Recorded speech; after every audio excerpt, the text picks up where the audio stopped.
Nah, diharapkan tentunya masing-masing fungsi ini berjalan.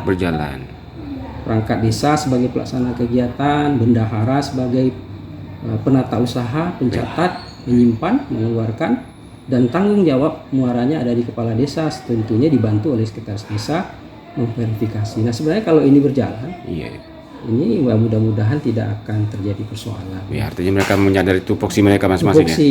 Dan mereka kan juga selain mendapatkan sosialisasi juga kan dilaksanakan bimbingan teknis ya, baik yang dilaksanakan oleh pemerintah ataupun secara mandiri juga desa ya. Ini juga sejak undang-undang desa kan juga setiap tahun itu hampir setiap tahun ya. Itu ada bimbingan teknis pendidikan tentang terkait pengelolaan keuangan ini. Pak Inspektur, mudah-mudahan kita semua sehat walafiat dan tempatnya Pak Inspektur segar bugar walaupun udah hampir sore ya. Pak Inspektur, ini kita minta tanggapan sedikit ini tentang kegelisahan lah di kalangan para kepala desa yang notabene ujung tombak pemerintahan di level terbawah.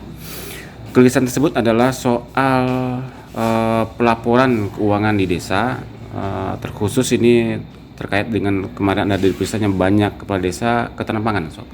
Nah, ada yang bayar pajak, ada yang tidak bayar pajak. Kemudian juga pertanyaan berikutnya, ada kalangan yang menilai, kawan-kawan menilai juga dari diskusi kita jurnalis, kenapa langsung ke pihak kepolisian tidak melalui inspektor? Mungkin ada penjelasan Pak Inspektur. Baik, terima kasih. Terkait dengan pelaksanaan kegiatan yang dilaksanakan melalui sumber dana PBDes, itu tentunya sudah diatur melalui regulasi terkait dengan pengelolaan keuangan.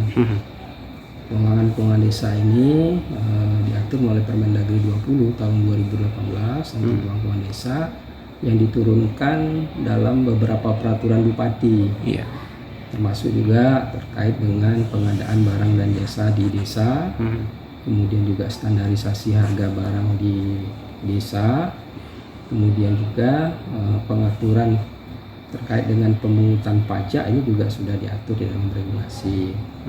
Nah, artinya memang pihak pemerintah desa mesti menjalankan pengelolaan keuangan, pengadaan barang jasa tadi berpedoman kepada aturan yang sudah ditetapkan, baik ditetapkan melalui peraturan Menteri Dalam Negeri ataupun yang sudah diturunkan melalui peraturan bupati di tingkat kabupaten. Nah, ini kan sudah dilaksanakan sosialisasi ya, terutama oleh dinas terkait, itu dinas PMD yang dibantu juga oleh camat di wilayah, diinformasikan, dan desa sebenarnya sudah mempunyai pedoman ya terkait dengan pengadaan barang jasa desa, dan juga kan didampingi oleh para pendamping desa, sehingga apabila desa mengalami kesulitan, desa dapat meminta pendampingan ya, baik itu melalui pendamping desa, melalui tim pendamping di kecamatan. Kecamatan juga ada tim pendamping para kasih terkait ya. Kemudian juga di dinas PMD secara teknis. Itu terkait dengan regulasi sebenarnya sudah diatur. Sudah diatur ya? Ya, betul. Baik, Pak Inspektur, ini kemudian para kepala desa ini apakah ada indikasi mereka ketidaktahuan atau malas mereka untuk belajar pembukuan itu atau gimana nih? Terbentur ketika ada pelaporan. Bahkan temuan banyak. Ya, seperti yang saya sampaikan tadi, sebenarnya acuannya sudah ada.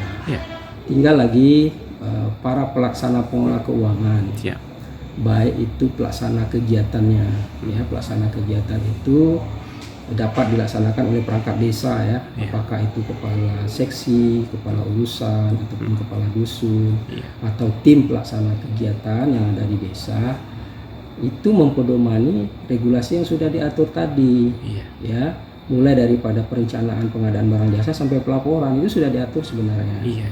Ya, kemudian tentunya kepala desa melakukan pengendalian. Pengendalian artinya memonitor pelaksanaan kegiatan yang dilaksanakan oleh para perangkat desa, memastikan apakah sudah dilaksanakan dengan baik. Kemudian juga ada sekretaris desa yang fungsinya melakukan fungsi-fungsi verifikasi.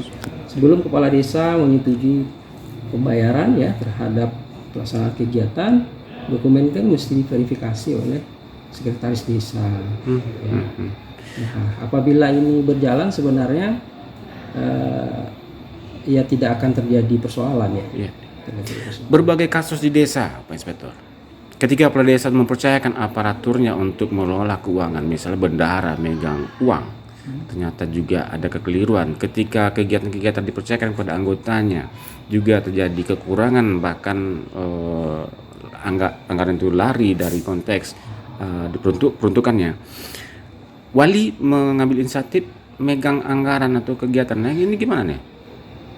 Iya, dalam pengelolaan keuangan desa sudah ada tugas pokok dan fungsi. Iya. Kepala desa sebagai pemegang kekuasaan tertinggi di pengelolaan keuangan, ya.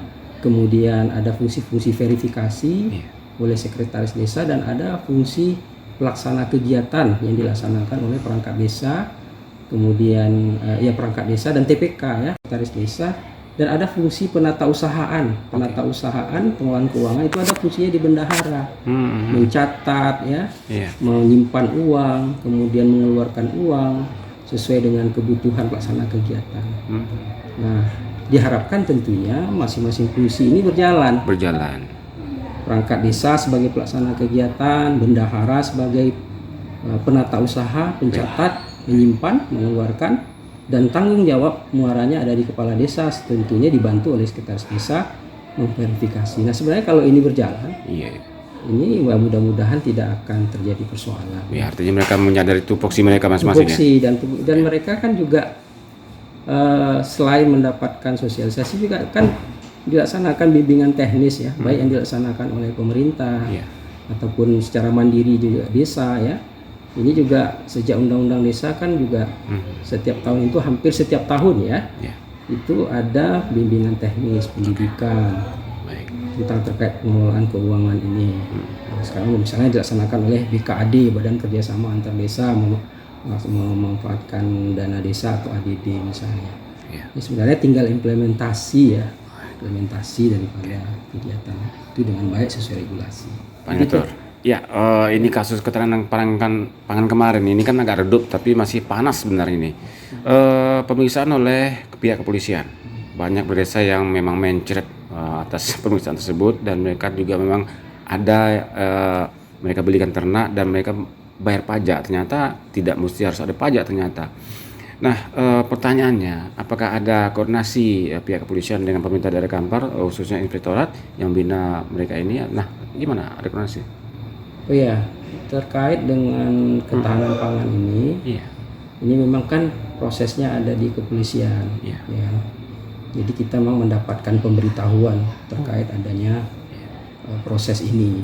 Nah, tapi karena ini adalah ranahnya aparat penegak hukum, tentu aparat penegak hukum juga mempunyai SOP, punya mekanisme terkait dengan penanganan kasus ini.